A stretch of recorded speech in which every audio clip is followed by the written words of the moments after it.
Je viens de faire le tour du pays. Mon objectif n'était pas de faire un tourisme.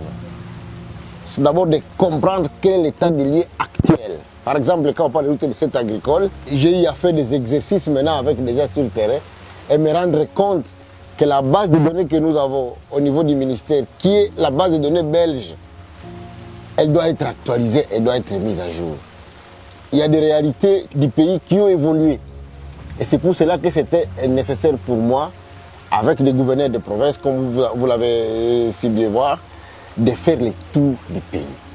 Mais aussi, c'est d'apporter le message d'espoir. La population ne doit pas croire que l'État les a complètement abandonnés, que quand on parle de la République démocratique du Congo, on ne parle que des villes ou de Kinshasa ou d'ailleurs. Il faut qu'ils se rendent compte que l'État réfléchit pour voir comment améliorer aussi les conditions de vie. Alors, pour ce qui me concerne, lorsque j'ai pris les rênes de ce ministère, étant un vrai technicien de développement, j'ai commencé par la planification. Il faut dire que tout développement doit être bien planifié. Si vous ne le planifiez pas, effectivement, vous allez commettre beaucoup d'erreurs. Le plus grand problème que nous avons aujourd'hui, c'est de savoir comment améliorer qualitativement et quantitativement la production des populations qui vivent en milieu rural. Moi, je pars de ce postulat, peut-être par idéologie, puisque je suis dans un parti de droite. Je sais, si nous mettons l'économie rurale au centre de la politique de développement du milieu rural, cela va nous aider à pouvoir régler les problèmes structurels que nous avons. Quels sont les problèmes structurels que nous avons? C'est que la population, nous avons une population active qui a choisi de vivre en milieu rural, mais elle n'a pas les conditions minimales qui peuvent leur permettre de pouvoir appuyer les restrictions de production qui est essentiellement agricole et minière. Voilà pourquoi le premier axe du grand programme que j'ai pu développer, c'est celui des voies navigables. Et l'exemple est là. C'est-à-dire que vous avez en République démocratique du Congo 94 territoires sur les 145 qui sont reliés par les eaux. C'est un axe majeur, et si vous lisez d'ailleurs le programme quinquennal des Belges de 1949, vous allez trouver qu'ils ont mis un accent sur les voies navigables parce que ça vous permettait effectivement de pouvoir régler les problèmes de connectivité pour des provinces qui sont à l'ouest et au centre de la République démocratique du Congo. Et nous voulons les développer, pas seulement pour les rendre navigables, mais aussi pour rendre accessibles à la population les baleinières ou les bateaux qui sont de sécurité, mais aussi pour faire en sorte qu'à chaque point de ralliement, qu'on appelle ici communément les ports ou les marchés, que nous puissions y mettre un minimum d'infrastructures qui permettent aux gens d'accéder au carburant, qui permettent aux gens d'accéder à un entrepôt. Là, par exemple, nous sommes dans un environnement où vous voyez, nous avons accosté puisqu'il y a une pluie.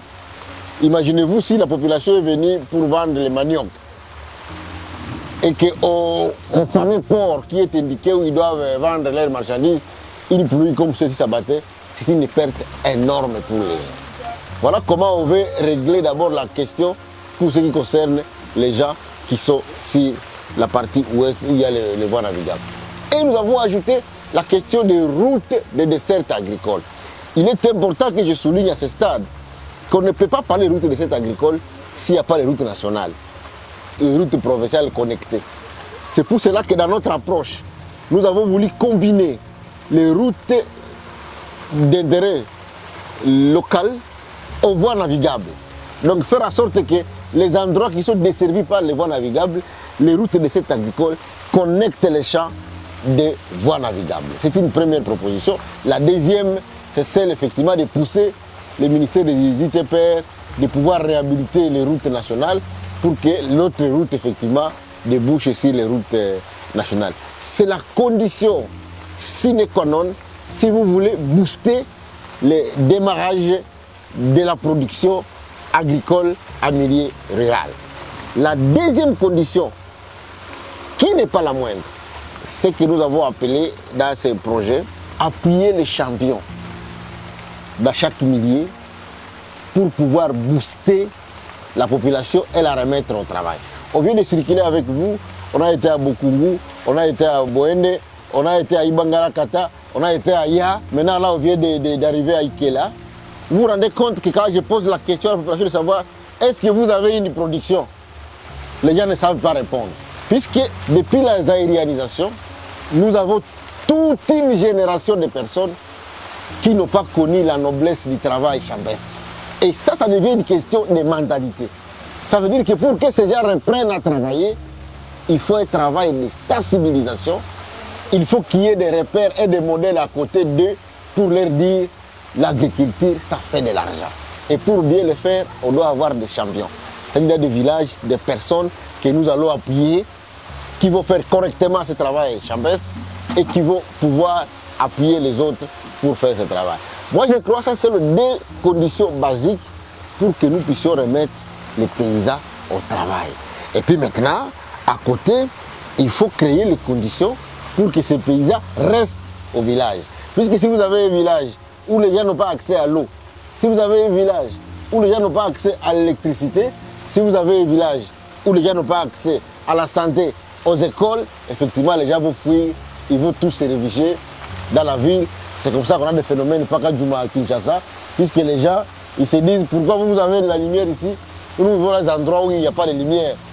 Le pourquoi de nous tourner, c'est pour essayer de motiver, de galvaniser la population rurale pour qu'ils acceptent de rester là où ils sont et qu'on crée des conditions pour qu'ils restent là-bas. Je crois que si nous mobilisons la population à la base et qu'elle nous aide à produire les gaps que nous avons pour notre sécurité alimentaire, ça va non seulement aider le pays, mais aussi élever le niveau des paysans.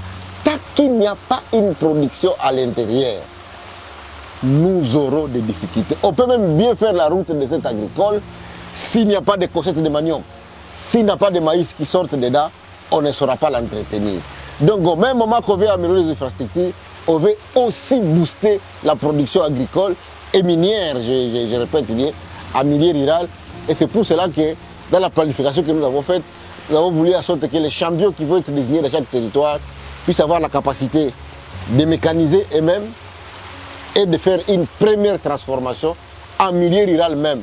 C'est là pour nous aider, effectivement, que chaque territoire puisse apporter quelque chose. C'est pour la sécurité alimentaire de la République démocratique du Congo.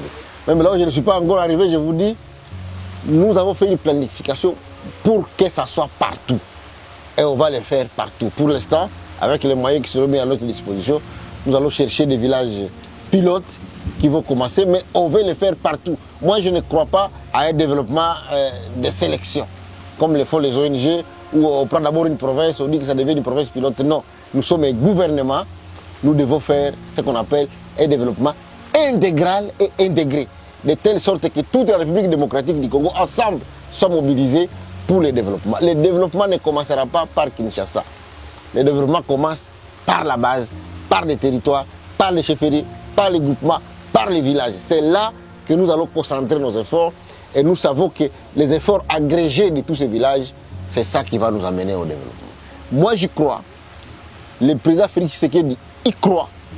La première ministre Judith y croit. Vous savez que c'est elle qui a piloté quand elle était au plan les 145 territoires. Et donc, je sais qu'on va y arriver. Les quelques routes que nous allons lancer, c'est des routes vraiment qui ont été choisies de manière que ça atteigne le plus grand nombre de paysans producteurs actuels. Et nous allons booster la production agricole, que ce soit la production ouvrière ou la production agro-industrielle.